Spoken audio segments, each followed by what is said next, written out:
இந்த போர் ஒரு மத போராக மாறக்கூடிய ஆபத்தில் அமெரிக்கா கொண்டு வருவதற்கு முயற்சிக்கிறார்கள். பாகிஸ்தானை போருக்கு இழுக்கிறார்களா? ஆம், போருக்கு இழுக்கிறார்கள். ஏன்னா இஸ்ரேலுடைய டாமினேஷன் 2023க்கு அப்புறம் ரொம்ப அதிகரிக்கும் போது சவுதி அரேபியா தங்களுடைய பாதுகாப்புக்காக பாகிஸ்தானோடு ஒரு அணு ஆயுத ஒப்பந்தத்தை செய்தார்கள். இரண்டாவது, அந்த நாட்டில் 5 கோடி மக்கள் ஷியா மக்கள் இருக்கிறார். அப்படி தாக்கினால் உள்நாட்டு போர் உருவாகிறது. இந்த உலகத்தில் நடக்கக்கூடிய அவ்வளவு பயங்கரவாதங்களுக்கும் அமெரிக்கா தான் காரணம். இன்னைக்கு பாகிஸ்தானையும் ஈரான் போரில் இழுத்து கொண்டு விடுவதற்கு அவர்கள் முயற்சிக்கிறார்கள். ஈரான் பாகிஸ்தான் தலையிட்டால் அது காலி. ஆனால் இப்பொழுது அமெரிக்கா கண்ணை கட்டி எங்கு கொண்டு விட்டால் என்ன செய்யலாம், எதை தின்றால் பித்தை தின்றால் தப்பலாம் என்று அவர்கள் பெரும் குழப்பத்தில் இருப்பதுதான் இன்று வந்திருக்கக்கூடிய மிக முக்கியமான செய்தி. பாகிஸ்தானில் சியா முஸ்லிம்கள் மசூதிகளே சுன்னா முஸ்லிம்களை கொண்டு வைத்து தாக்குறார்கள். ஆனா இந்த போர் நடக்குமா, இந்த இது வருமா அப்படிங்கிறது இன்னைக்கு சாத்தியம் இல்லை. அதை தூண்டுவதற்கு எல்லா விஷயத்தையும் அமெரிக்கா முயற்சிக்கும். 79க்கு பிறகு அவர்கள் மீது போட்ட தடையை நீக்க வேண்டும் என்று அவர்கள் போராடி கொண்டு ரொம்ப கஷ்டத்தில் இருக்கும்போது அமெரிக்கா அந்த நாட்டுடைய ரெஜிம் சேஞ்ச் ஏற்படுத்தலான்னு உள்ள வந்து போர ஆரம்பிச்சான். மாறாக இன்றைக்கு பல தலைவர்கள் கொல்லப்பட்டார்கள். அமெரிக்க அதிபர் போரை ஆரம்பித்து இன்னைக்கு அவனுக்காக போரை முடிக்க முடியல. எப்படி சமாதானத்தோட முடிக்கிறது, யார்கிட்ட போய் பேசுறது அப்படிங்கிறது தெரியாம 79 வயசு இந்த வயது முதிர்ந்த டொனால்ட் ட்ரம்ப்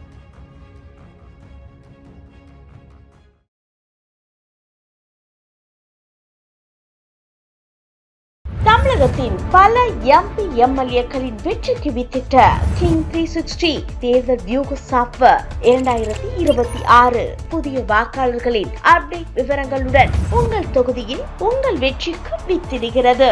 உங்கள் வாக்காளர்கள் தொகுதி, பூத், ஆண், பெண், வயது என பல வகைகளில் ஒரே நொடியில் உங்கள் விரல் நுனியில் bulk WhatsApp, bulk voice call, viral தேர்தல் பிரச்சாரங்கள், ட்ரெண்டிங் செய்திகள் என கிங் 360 தேர்தல் வியூக பணிகள் குறித்த விவரங்களுக்கு உடனடியாக இணைந்திடுங்கள். கிங் டிவி நேயர்களுக்கு வணக்கம். இன்றைய சிறப்பு நிகழ்ச்சியில் நம்முடன் இணைந்திருக்கிறார் உலக செய்தி பகுப்பாய்வாளர் சுஃபியன் அவர்கள். வணக்கம் சார்.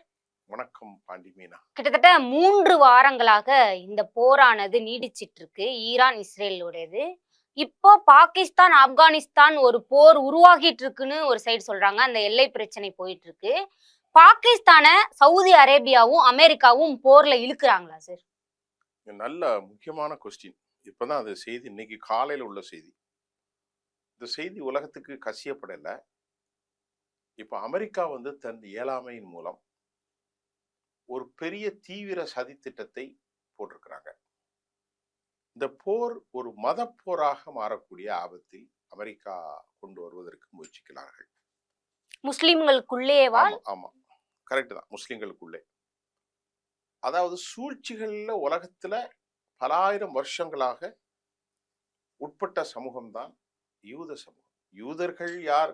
இஸ்ரேலியர்கள். அவர்களை இன்றைக்கு இஸ்லாம் யூதர்களுடைய மோதல் இப்பொழுது ஒரு 50-70 ஆண்டுகள் தான்.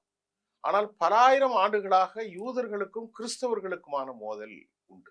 2000 வருஷத்துக்கு முன்னாடி இந்த இடத்தை பிராமிஸ்ட் லேண்ட், கடவுள் எங்களுக்கு கொடுத்த வாக்கு தத்தத்தின் தேசம் என்று அவர்கள் சொன்னார்கள். எந்த பகுதி சார்? இந்த இப்ப இருக்கிற பலஸ்தீனத்தை இன்னைக்கு பிடிச்சிருக்கிறாங்களா இஸ்ரேல், இன்னைக்கு இருக்கிறாங்க இல்லையா? இதுக்கு முன்னாடி அவங்க எங்க போயிருந்தாங்கன்னா உலகத்துல பல பாகங்களுக்கு சென்றார்கள். அதுல ஹோலோகாஸ்ட்ங்கு சொல்ற படுகொலைக்கு அவர்கள் உட்படுத்தப்பட்டார்கள். யாருக்களால்? ஜெர்மன் நாஜிக்களால், ஹிட்லரால். அடால்ஃப் ஹிட்லர் இவர்களை கொலை செய்தார்கள். ஒத்த பேர் 2 பேர் இல்லை, கிட்டத்தட்ட 60 லட்சம் பேர். தெரியும் நினைக்கிறேன். அதற்கு பிறகு அவர்கள் ஐரோப்பா நாடுகள்ல, ரஷ்யாவில் வாழ்ந்தாங்க யூதர்கள். அங்கே அவர்கள் இயேசுநாதரை கொலை செய்தவர்கள் என்று இவர்களை கிறிஸ்தவ உலகம் கடுமையாக வெறுத்தது.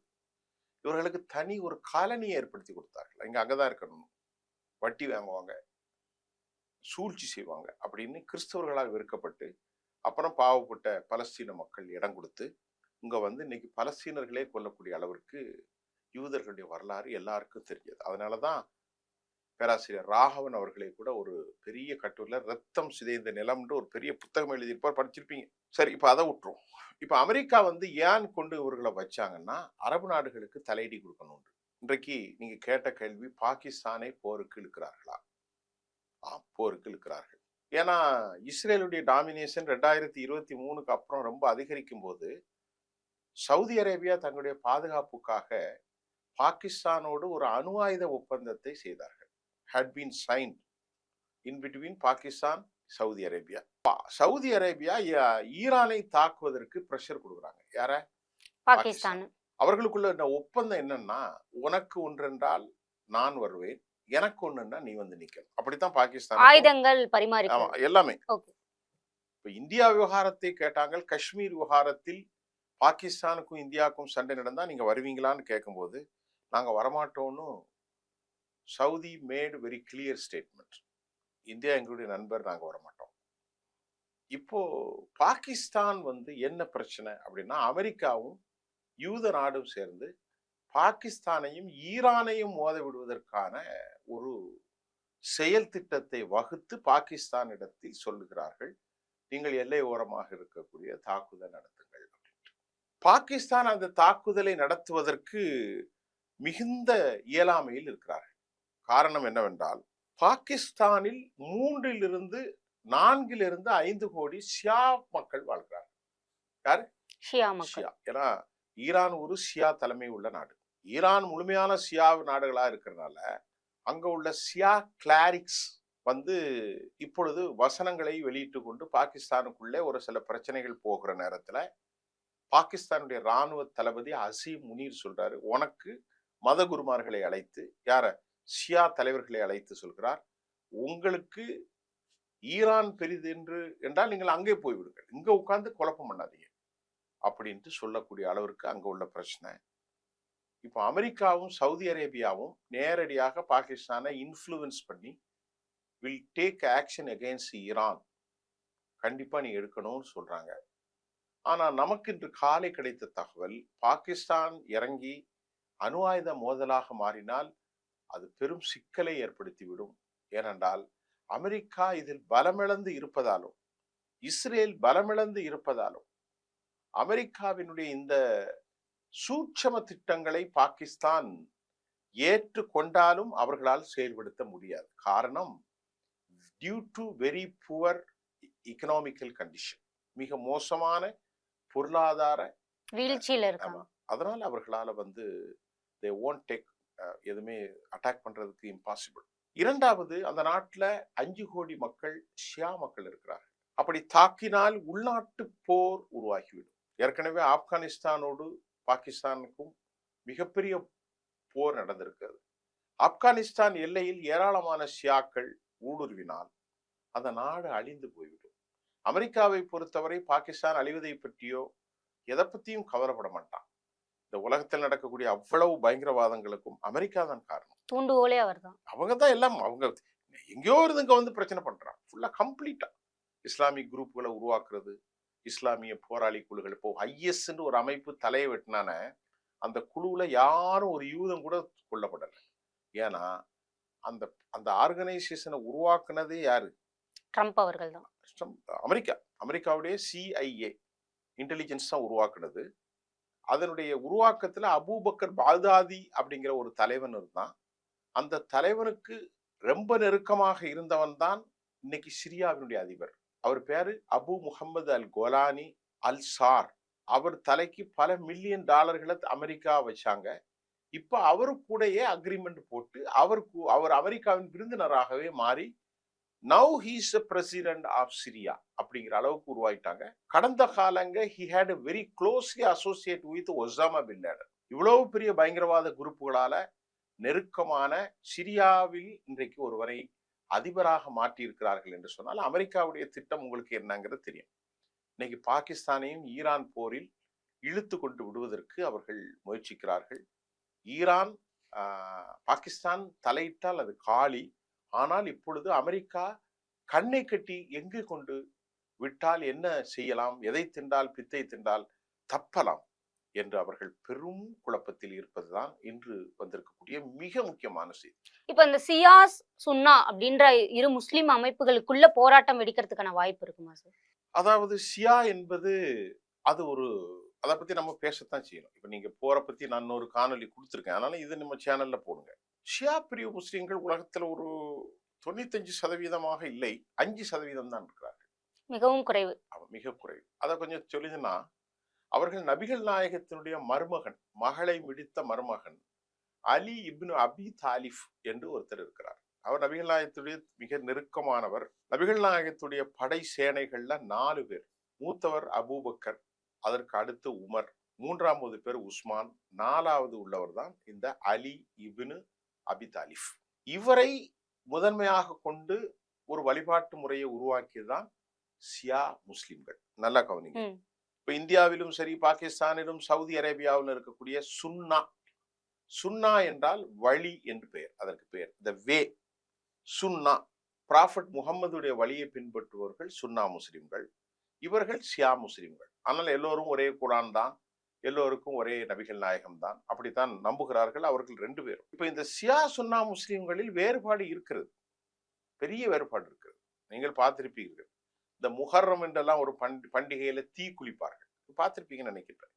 அப்படிப்பட்ட ஒரு திருவிழாவிலெல்லாம் மற்ற முஸ்லிம்கள் ஈடுபடுவதில்லை. ஆக மத குருமார்களை அவர்கள் பெரிதாக மதிப்பார்கள். யார்? ஷியா முஸ்லிம். இங்கே மத குருமார்கள் எல்லாம் கிடையாது, நபிகள் நாயகம் மட்டும்தான் இவருடைய தலைவர், இவருடைய வழிகாட்டி. அதனால இவர்கள் சமாதிக்கெல்லாம் போக மாட்டார்கள். இங்க கூட சில சமாதியில எல்லாம் போய் வழிபடுறாங்க, அதெல்லாம் போக மாட்டார்கள். சவுதி அரேபியாவிலும் சமாதி வழிபாடு கிடையாது. ஆனாலும் அங்கு இருக்கக்கூடிய அலி, இறந்து போன சையத் அலி காமினி போன்றவர்கள், முஜிதபா காமினி போன்றவர்கள், எல்லா முஸ்லிம்களும் ஒன்றுதான், எல்லோருக்கும் ஒரு குரான், ஒரு நபிதான், நாம் அனைவரும் இணைந்து செயல்பட வேண்டும் என்று சொல்லும் போது சவுதி அரேபியா அதை ஏற்க மறுக்கிறது. சவுதி அரேபியா உலகின் சுன்னா பிரிவினுடைய தலைவர்களாக அவர் இருக்கிறார்கள். ஆனால் சமீப காலமாக இப்ப பஹ்ரைனில் ஷியா முஸ்லிம்களுக்கும் சுன்னா முஸ்லிம்களுக்கும் பெரும் போராட்டம் நடந்து முடிஞ்சது. ஆப்கனில், பாகிஸ்தானில் ஷியா முஸ்லிம்கள் மசூதிகளையே சுன்னா முஸ்லிம்களை குண்டு வைத்து தாக்குறார்கள். இதெல்லாம் ஒரு அவர்களுக்குள் ஒரு ஒற்றுமை இல்லைதான். ஆனாலும் அந்த ஒற்றுமை ஏற்படுத்துவதற்கு ஈரான் முயற்சிக்கிறார். நாமெல்லாம் ஒரே முஸ்லிம்கள் தான் அப்படின்னு. இதுதான். ஆனா இந்த போர் நடக்குமா, இந்த இது வருமா அப்படிங்கிறது இன்னைக்கு சாத்தியம் இல்லை. அதை தூண்டுவதற்கு எல்லா விஷயத்தையும் அமெரிக்கா முயற்சிக்கிறது. ஆபரேஷன் எபிக் ஃபியூரி, அதோட தற்போதைய நிலை என்ன சார்? இதுக்கு மொத்தமாவே பேரு எபிக் ஃபியூரி தான், இந்த ஆபரேஷன் பேர். அமெரிக்கா அந்த எபிக் ஃபியூரி மூலம் ரொம்ப ஈஸியா தாக்குதல் நடத்திடலாம் அப்படின்னு முயற்சி பண்ணாங்க. நான் சொன்ன மாதிரி வெனிசுலாவில் அவங்க தாக்குதல் நடத்தினாங்க. வெனிசுலாவில் ஒரு சில மணி நேரத்திலே operation had been done successful, ஒரு successful format. Nicolas Maduro had been arrested. தூக்கிட்டு போயிட்டாங்க, நாடு கடத்திட்டாங்க. தூக்கிட்டு போயிட்டாங்க, நாடு கடத்திட்டாங்கன்னா ஒரே தூக்கி கொண்டு வச்சுட்டாங்க. அவர் ஒண்ணுமே செய்ய முடியல. அந்த நாட்டில் உள்ள பொருளாதாரத்தை ஃபுல்லா ட்ரம்ப் கைப்பற்றிட்டார். இப்ப ட்ரம்ப் என்ன நினைச்சாருன்னா, சவுதி அரேபியா, கத்தரு, ஈஜிப்ட், பஹ்ரைன் எல்லா நாடுகளுமே எல்லாமே அவங்க நாடுதான். கத்தரு அவர் நாடு, அப்புறம் துருக்கி, ஜோர்டான், சவுதி அரேபியா, யுனைடெட் அரபு எமிரேட்ஸ், குவைத்து, ஓமனு, பஹ்ரைனு எல்லா நாடுமே அமெரிக்காவுடைய ஆள்கள் தான். அமெரிக்கா எல்லாத்தையும் வச்சிருக்கான், எல்லா இடத்துலயும் தளத்தை வச்சிருக்கான், எக்ஸப்ட் ஈரான். ஈராக்லயே அவனுடைய ஆள் தான் இருக்கான். சிரியாவை அவன் கைப்பற்றிட்டான். அமெரிக்கா என்னன்னா தனது படைகளை வைத்து பெரும் கொள்ளைகளை அடித்துக் கொண்டிருந்தான். கொஞ்ச நெஞ்ச நாசகாரம் இல்லை. அவன் நாட்டுல அனைத்து பெட்ரோல் வளங்களையும் உறிஞ்சார்கள், இராணுவ ஆயுதங்களை விற்பனை செய்தார்கள், இராணுவ தளவாடங்களை உற்பத்தி செய்து இங்கே அனுப்பினார்கள். அமெரிக்காவுடைய கம்பெனிகள் முழுமையாக பெருங்கொண்ட சம்பாத்தியம் செய்தது சவுதியில. அதற்கு ஒரே இடைஞ்சல் பண்ணிக்கிட்டு இருந்தது ஈரான் தான். ஈரான் ஷியா முஸ்லிம் தலைமை. அவர்கள் வடகொரியாவோடும் ரஷ்யாவோடும் சீனாவோடும் நெருக்கமாக இருந்து 79க்கு பிறகு அவர்கள் மீது போட்ட தடையை நீக்க வேண்டும் என்று அவர்கள் போராடி கொண்டு ரொம்ப கஷ்டத்தில் இருக்கும்போது அமெரிக்கா அந்த நாட்டுடைய ரெஜிம் சேஞ்சை ஏற்படுத்தலான்னு உள்ள போர ஆரம்பிச்சான். மாறாக இன்றைக்கு பல தலைவர்கள் கொல்லப்பட்டார்கள். 40க்கும் மேற்பட்ட உச்ச தலைவர்கள், 40க்கும் மேற்பட்ட தலைவர்கள் இந்த போரில். அதுக்கு முந்தி ஒரு 40 பேர் 100 பேர் கொல்லப்பட்டாங்க. இப்ப நீங்க சொல்றது 48 பேர் தலைமை பொறுப்பு இப்போ நான் இந்த பிப்ரவரி 28 நடந்த போர்ல, போன வருஷம் நடந்த போர்லயும் 40 பேர், 100 பேர்கிட்ட காலி. அதுல சயின்டிஸ்ட் இருக்காங்க, அணு ஆயுத விஞ்ஞானிகள் இருக்கிறாங்க, ராணுவ தளபதிகள், அரசியல் தலைவர்கள், எல்லாத்தையும் காலி. ஆனால் வெட்ட தளிர்ப்பது போல் ஈரானை அவர்களால் ஒன்றும் செய்ய முடியல. இதுக்கு பேர் தான் எபிக் ஃபியூரி அப்படின்னு வச்சிருந்தாங்க. இப்போ அமெரிக்கா சிக்குப்பட்டு கொண்டதாக நான் சொல்லல.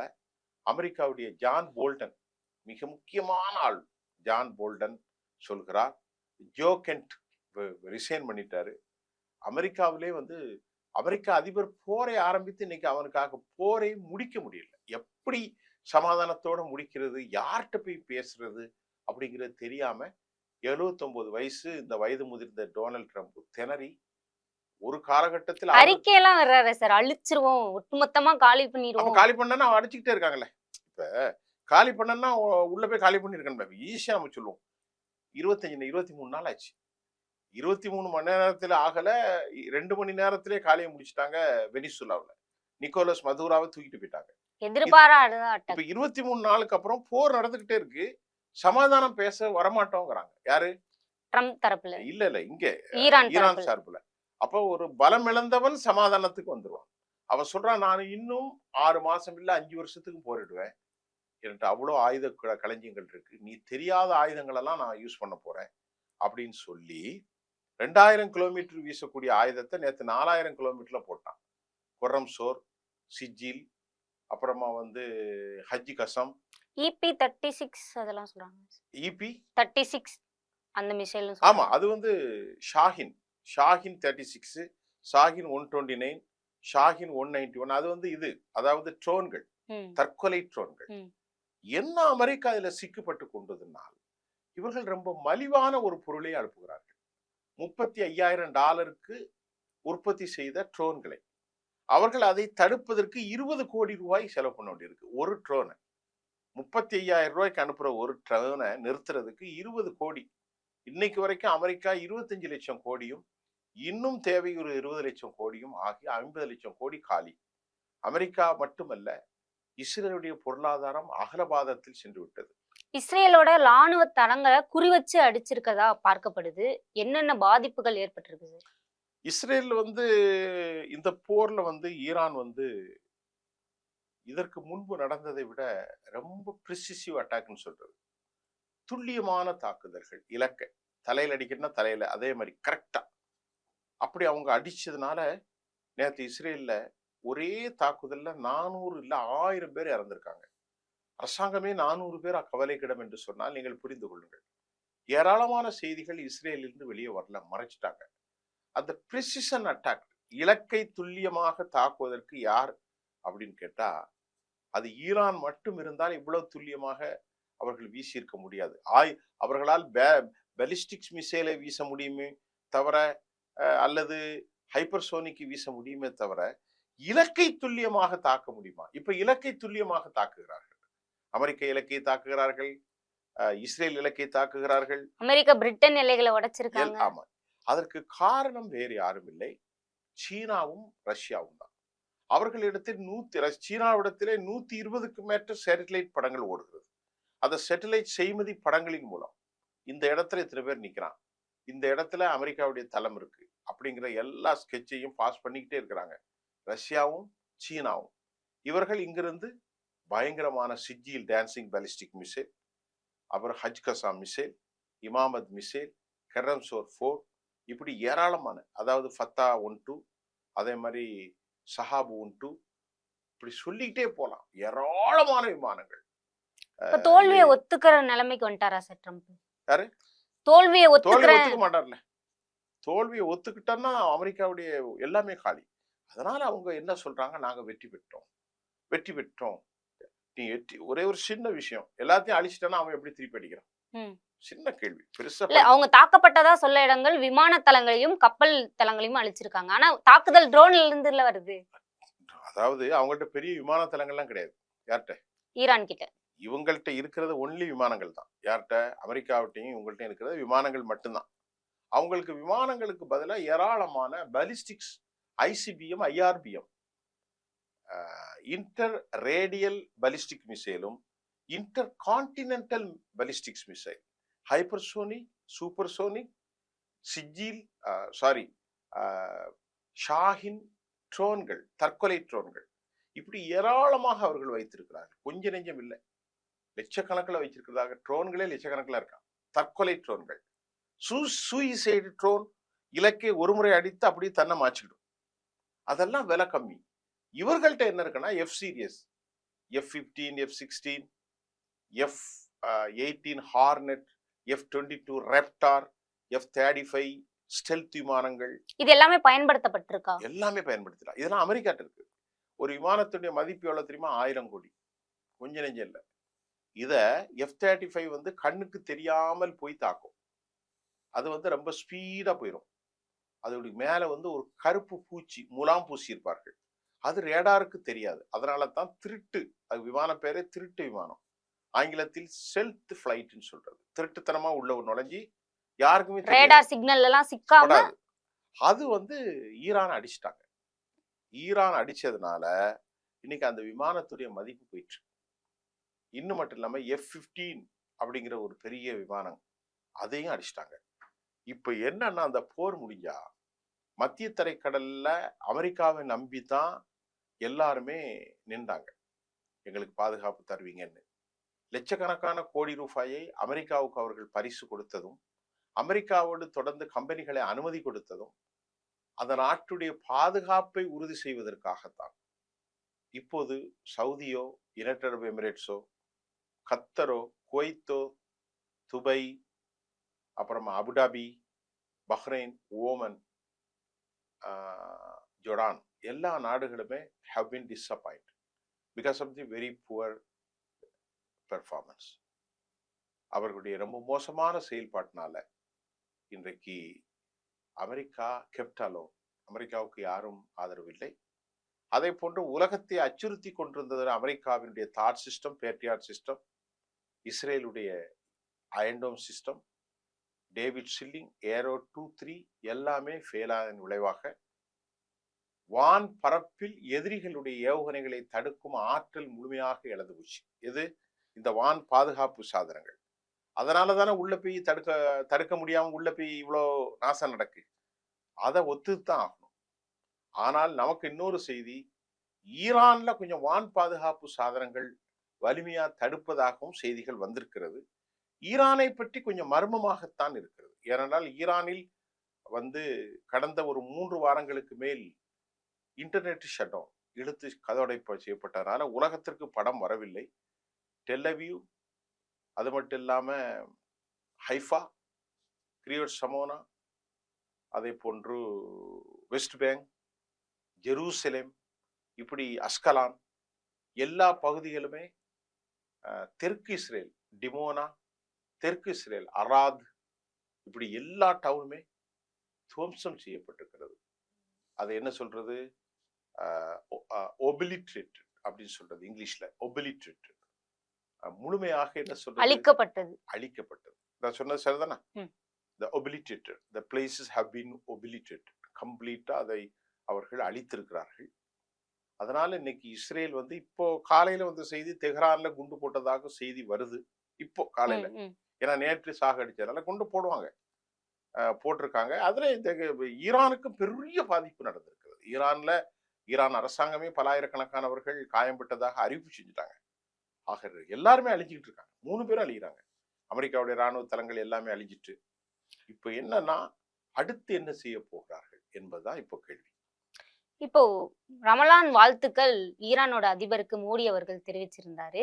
போர் இந்த சூழ்நிலை நடக்கும் போது இதெல்லாம் தேவையான்ற ஒரு கேள்வி எழுப்பப்படுது. அப்படி சொல்ல முடியாது. இந்தியாவை பொறுத்தவரை எப்படின்னா, கொஞ்சம் பாதுகாப்பா நம்ம இருக்கோம். இந்தியா வந்து எப்படின்னா, இந்த உள்ள இந்துத்துவ அரசியலை வந்து இன்டர்நேஷனல் அரசியலுக்கு அவங்க பயன்படுத்தக்கூடாது. நம்முடைய வைரமான எதிரி யாருன்னா பாகிஸ்தான், சீனா, அமெரிக்கா. அமெரிக்காலாம் இந்தியாவோட நட்பு நாடே கிடையாது, எதிரி தான். ஆனால் உண்மையான இந்தியாவுக்கு பாதுகாப்பும் உதவியும் செய்யக்கூடிய அக்கறை உள்ள நாடுகள் அரபுகள், ஆப்கானிஸ்தான். இது எல்லாருக்கும் தெரியும், இந்தியாவுக்கும் தெரியும். ஒரு உதாரணத்துக்கு நான் உங்களுக்கு சொல்ல போறேன்னா, 2018 நமக்கு தடை நடந்துச்சு. ஈரானுக்கு எதுவும் விற்க கூடாதுன்னு. அதுக்கு முந்தி இந்தியா அதிகமான பெட்ரோல் எங்க இருந்து வாங்கிட்டு இருந்தாங்க குரூடுன்னு கேட்டா ஈரான்ல தான் 11% மேல் 12%. அந்த அளவுக்கு கொடுத்தாங்க. கொடுத்தது மட்டும் இல்லை, ஈரான் இந்திய பணத்தை தான் கொடுத்து வியாபாரம் பண்ணணும், கடனுக்கு வாங்கணும். மீதி உள்ளதுக்கு அவங்க சொன்னாங்க, இந்தியாவில் உள்ள பணத்தை கொடுத்துட்டு கடனுக்கு ஆயில வாங்கிட்டு போங்க, பணம் தர முடியலன்னா உங்க ஆட்களை அனுப்பி எங்க நாட்டுல சாலைகள் போடுங்க, ரயில்வே கட்டமைப்பு சொல்லுங்க, அதில் கழிச்சுக்கிடணும் அப்படின்னு ரொம்ப நேசமாக இருந்தாங்க. இறந்து போன அலி காமெனி இந்தியாவுக்கு வந்திருக்காரு, நேரு புத்தகங்கள்லாம் படிச்சிருக்கேன்னு வந்திருக்காரு. இந்தியாவோட ரொம்ப பாசமான இருப்பாங்க. இவங்க மட்டும் இல்ல, சுன்னா முஸ்லீம்களும் இந்தியாவோட ரொம்ப பாசமா இருப்பாங்க. இங்க இருக்கக்கூடிய இந்துத்துவ பாய்களுக்கு ஒன்றும் தெரியாது, இடகுடமா ஏதாவது ஒண்ணு பேசுறது. பாகிஸ்தான் நமக்கு எதிரி, அவனை நாம ஒன்றும் சொல்ல முடியாது. அவன் ஒரு முரட்டு ஆத்மா. பாகிஸ்தானுக்கு தீவிரவாத நாடு, அவன் தீவிரவாதம், அவன் உருப்படாத பையன். அதனாலதான் ஆப்கானிஸ்தான்ல இன்னைக்கு நம்ம 400 பேர் கொல்லப்பட்டிருக்கிறார் மருத்துவமனையில. நம்ம ரொம்ப உஷாரா செஞ்சிருக்கோம். அது மட்டும் இல்லாம நாம நேரடியா பேசியிருக்கோம். இந்த போர் நடக்கிறதுக்கு ஒரு வாரத்துக்கு முன்னாடி நம்ம மோடி அங்க போனது ரொம்ப தப்பு. இஸ்ரேலுக்கு ஏன் போனார்னா, இவரெல்லாம் என்ன கணக்கு போட்டாருன்னா, பொதுவா ஈரான் நாசமாகி போய்விடும் என்றுதான் உலகமே நினைச்சாங்க. இப்ப இன்னைக்கு நிலைமை மாறி போச்சு. அமெரிக்கா கேவலப்பட்டு போச்சு. அமெரிக்கா கேவலப்பட்டது இந்தியாவுக்கு கடுமையான சந்தோஷம். ஏன்னா அவன் எல்லாத்தையும் மிரட்டுறான் பாத்தீங்களா. அமெரிக்கா அழிஞ்சு போகணுங்கிறதுல எல்லாரும் பிடிக்கும், ஏன்னா எல்லா நாட்டையும் மிரட்டுறான். அமெரிக்காவா இல்ல ட்ரம்பா? எல்லாம் ஒண்ணுதான். ஷைத்தான்ல நல்லவன் யாரு கெட்டவன் யாருன்னு சொல்ல முடியாது. சத்தான் நம்பர் 1, சத்தான் நம்பர் 2. அவன் நாட்டுடைய பாலிசி அப்படித்தான். ஒவ்வொரு நாட்டிலும் ஒற்றுமை இருக்கக்கூடாது, இந்தியாவில் இருக்கக்கூடாது. பாகிஸ்தான்லாம் அது ஒரு நாடு இல்லை, அது ஒரு தீவிரவாத ஹப்பு. நமக்கு வி ஹேவ் ஒரு கல்ச்சரல் ஐடென்டிட்டி. இந்தியா ஒரு சமத்துவ நாடு. இந்தியாவில் இந்துக்கள், முஸ்லிம்கள், பார்சி எல்லாருமே ஒரே குடி தான். ஒவ்வொரு குடியும் அதை மாறி கொண்டார்கள். ஆனால் எல்லாருமே ஒரே சமூகம் தான். அந்த ஒரு சமூகத்துக்குள்ள பிரிவினை ஏற்படுத்துறதான் அமெரிக்கா, இஸ்ரேல், மற்ற நாடுகள்கிட்ட வேலை. இப்போ இந்திய பிரதமர் கொஞ்சம் லேட்டா உணர்ந்திருக்கிறாரு. இப்ப நாம அடுத்த கட்டம் ஈரானோடு நெருக்கமாக வரலாம். ஏன்னா ஒரு செய்தி சொல்லிடுறேன், ஈரான் 4 கண்டிஷன் போடுறாங்க. இந்த போற சமாதானத்துக்கு வரணும்னா என்ன அப்படின்னு கேக்குறாங்க. இந்த செய்தியை சொல்லல, இப்ப உங்ககிட்ட சொல்லிடுறேன். ஈரான் என்ன சொல்லுதுன்னா, போற சமாதானத்துக்கு வர்றதுக்கு முன்னாடி நீ மத்திய கிழக்குல இருந்து வெளியேறு. அமெரிக்க தளங்கள் எல்லாம் குவைத்துல இருக்காத, அபுதாபியில இருக்காத, கத்தர்ல இருக்காத, எங்கேயுமே இருக்காத, போயிரு. உன் வேலை என்னமோ போயிரு. ஒவ்வொரு நாட்டுக்குள்ள அதிகாரம் பண்ணாது. 2வது, என் நாட்டுக்கு மேல போட்டிருக்க 40 வருஷத்துக்கு மேல போட்டிருக்க பொருளாதார தடையை உடனே நீக்கு, உடனே. 3வது, என் நாட்டுடைய ப்ராப்பர்ட்டி எல்லாம் சீல் பண்ணி வச்சிருக்கான் வெளிநாட்டுல, அதை உடனே எனக்கு திருப்பி தந்துரு, கோடிக்கணக்கான $பில்லியன். 4வது, மிக முக்கியமாக அவர்கள் சொல்லுவது, எங்களுக்கு ஏற்பட்டிருக்கக்கூடிய அழிவு இருக்கு பாருங்க, இவ்வளவு ப்ராப்பர்ட்டி நாங்க இழந்திருக்கோம், அதுக்கு எனக்கு காம்பன்சேஷன் வேணும், நீ பணம் கொடுக்கணும். இவ்வளவு கண்டிஷன்ஸ் தான் பிரமாதமா 1வது கண்டிஷன். அதற்கு மேலேயும் கண்டிஷன்ஸ் இருக்கு. இதுதான் ஈரான். நாங்க போற நிறுத்தணும்னா இதுதான் உன் மேல இருக்கிறது. என் மேல இருக்கக்கூடிய பேனிங் இந்த தடை உத்தரவு பேன் பண்ணி இருக்கிறத எல்லாத்தையும் லிஃப்ட் பண்ணணும். அதே போல எனக்கு ப்ராப்பர்ட்டி கிளைம்ஸ் அழிஞ்சதுக்கு கொடுக்கணும். அப்புறம் என் நாட்டுடைய சொத்துக்களை நீ விடணும். அப்புறம் இந்த மத்திய கிழக்குல உன்னுடைய ராஜ்யம் விலகி போயிடணும். இது ட்ரம்ப் ஒத்துப்பாரா? இதுக்கு மேல இன்னொரு கண்டிஷன் என்னன்னா, இதெல்லாம் நாங்க ஒத்துக்கிட்டாலும் உலகம் எங்களுக்கு ஒரு கேரண்டி தந்தா தான் ஒத்துக்கும் அப்படின்னு இன்னொரு கண்டிஷன் போட்டாங்க. 5வது கண்டிஷன். 5வது கண்டிஷன்ல முதல் கண்டிஷன் இதுதான். மற்றதெல்லாம் 4 கண்டிஷன் சொன்ன இல்லையா.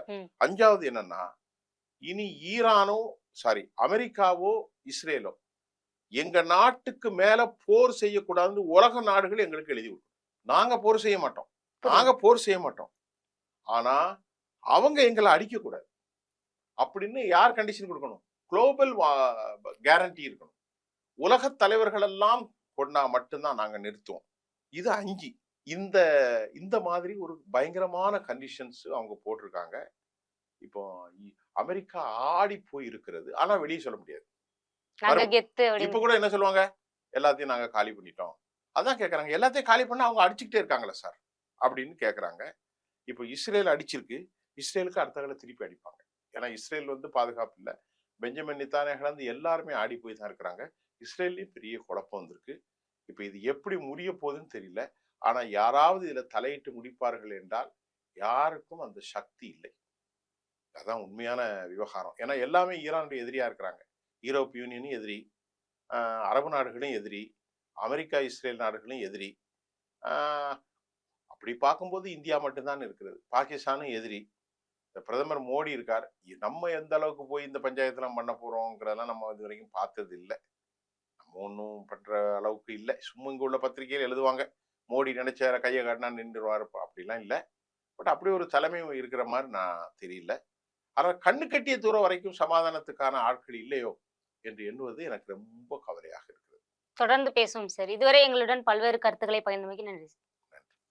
தமிழகத்தின் பல எம்பி எம்எல்ஏக்களின் வெற்றிக்கு வித்திட்ட கிங் 360 தேர்தல் வியூக சாப்ட்வேர் 2026 புதிய வாக்காளர்களின் அப்டேட் விவரங்களுடன் உங்கள் தொகுதியில் உங்கள் வெற்றிக்கு வித்திடுகிறது. உங்கள் வாக்காளர்கள் தொகுதி, பூத், ஆண், பெண், வயது என பல வகைகளில் ஒரே நொடியில் உங்கள் விரல் நுனியில் bulk WhatsApp, bulk voice call, viral தேர்தல் பிரச்சாரங்கள், ட்ரெண்டிங் செய்திகள் என கிங் 360 தேர்தல் வியூக பணிகள் குறித்த விவரங்களுக்கு உடனடியாக இணைந்திடுங்கள்.